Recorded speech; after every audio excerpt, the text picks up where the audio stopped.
Assalamualaikum warahmatullahi wabarakatuh. Perkenalkan, saya Yeti Eka Purwati dengan NIM 240511000166.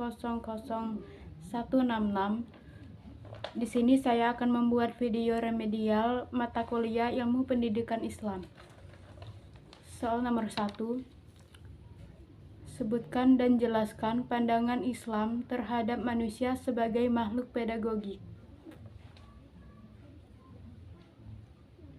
Pandangan Islam terhadap manusia sebagai makhluk pedagogik atau makhluk yang memiliki potensi untuk belajar dan mendidik dapat ditemukan dalam berbagai ajaran Al-Quran dan hadis. Dalam Islam, manusia dianggap sebagai makhluk yang dianugerahi akal dan kemampuan untuk belajar. Baiklah, selanjutnya soal nomor 2. Sebutkan dan jelaskan secara rinci landasan pendidikan Islam dan berikan contoh dalil tentang pendidikan, khusus ijtihad. Contoh kasus ijtihad ulama di Indonesia.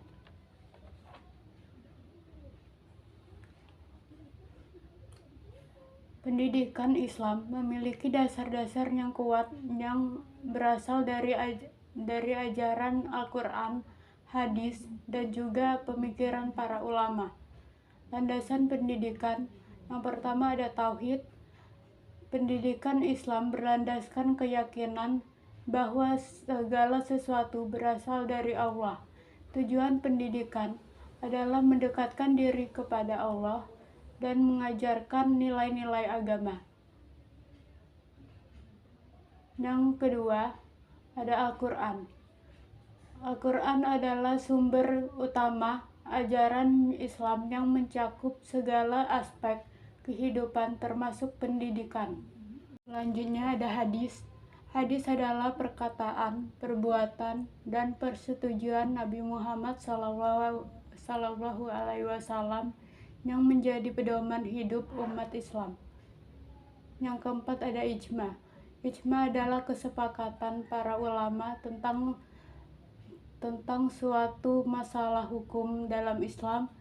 Dalam konteks pendidikan, ijma juga mengandung arti bahwa menuntut ilmu adalah kewajiban bagi setiap umat Islam. Contoh dalil tentang pendidikan: hadis Nabi Muhammad SAW yang berisi, sesungguhnya Allah tidak mengangkat ilmu dan dengan mencabutnya dari dada manusia. Akan tetapi, Allah mengangkat ilmu dengan mematikan ulama-ulama sehingga apabila tidak ada lagi seorang ulama pun, orang-orang akan mengangkat pemimpin-pemimpin yang bodoh. Lalu mereka ditanya, mereka memberi fatwa tanpa ilmu, mereka sesaat dan menyesatkan. Contoh kasus ijtihad ulama Indonesia adalah pendidikan agama di sekolah umum.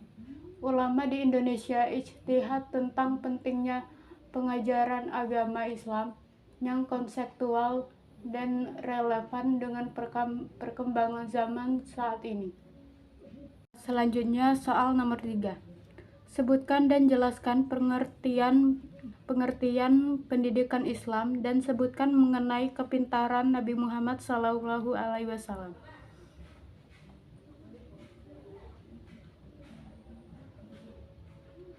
Pendidikan Islam adalah suatu proses pembelajaran yang berlandaskan pada ajaran-ajaran Islam dengan tujuan membentuk individu yang memiliki pengetahuan, keterampilan dan akhlak yang baik sesuai dengan nilai-nilai Islam. Berikut kepintaran Nabi Muhammad SAW. Nabi Muhammad memiliki kepintaran sosial. Nabi Muhammad SAW mampu mengelola hubungan sosial dengan sangat baik dalam keluarga, masyarakat, maupun negara. Beliau dikenal bijaksana dalam mengatur urusan umat, memecahkan masalah yang muncul, serta menjaga hubungan yang harmonis di tengah perbedaan. Selanjutnya nomor 4. Sebutkan dan jelaskan tujuan pendidikan Islam, dan sebutkan kisah kesempurnaan kamil, akhlak Nabi 1, dan juga kisah ulama 1.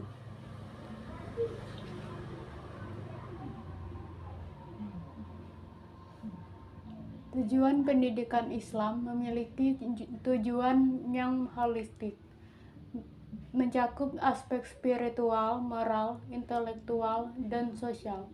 Berikut ini tujuan pendidikan Islam. Yang pertama, menumbuhkan iman dan takwa. Kedua, mencapai kesempurnaan akhlak. 3, mengembangkan potensi ilmu. 4, membentuk masyarakat yang adil dan sejahtera. 5, mewujudkan keseimbangan dunia dan akhirat.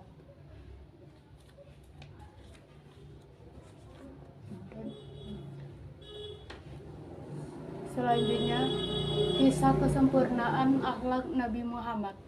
Nabi Muhammad SAW menunjukkan akhlak mulia ketika seorang wanita Yahudi rutin melemparkan sampah di depan rumahnya. Suatu hari, sampah itu tidak ada, dan Nabi menanyakan keadaannya. Mengetahui wanita itu sakit, beliau datang untuk mendatanginya, untuk memberikan perhatian, menunjukkan kasih sayang dan kelembutannya. Selanjutnya, kisah ulama tentang akhlak. Imam Al-Ghazali, setelah mengalami krisis spiritual, bertemu seorang pengemis yang menolak pemberian karena merasa lebih mulia dengan pekerjaannya. Kisah ini mengajarkan tentang kesederhanaan. Baiklah, selanjutnya soal nomor 5. Sebutkan dan jelaskan tanggung jawab pendidikan dalam Islam, dan berikan contoh tanggung jawab ayah, ibu, dan anak terhadap diri sendiri.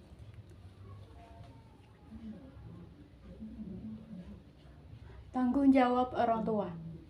Orang tua memiliki peran penting dalam mendidik anak sejak kecil. Tanggung jawab ini mencakup memberikan pendidikan agama. Selanjutnya, tanggung jawab anak. Anak juga memiliki tanggung jawab untuk belajar dengan tekun, menghormati orang tua, dan mengikuti ajaran yang baik. Selanjutnya,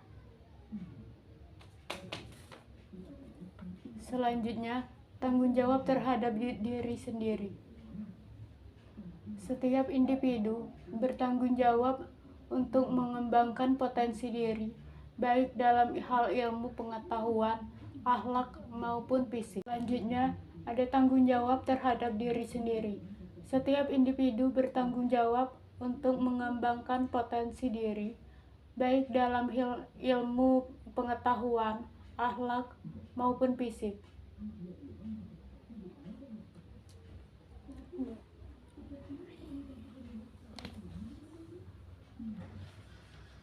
Baiklah, sekian video remedial dari saya. Lebih dan kurang saya mohon maaf. Assalamualaikum warahmatullahi wabarakatuh.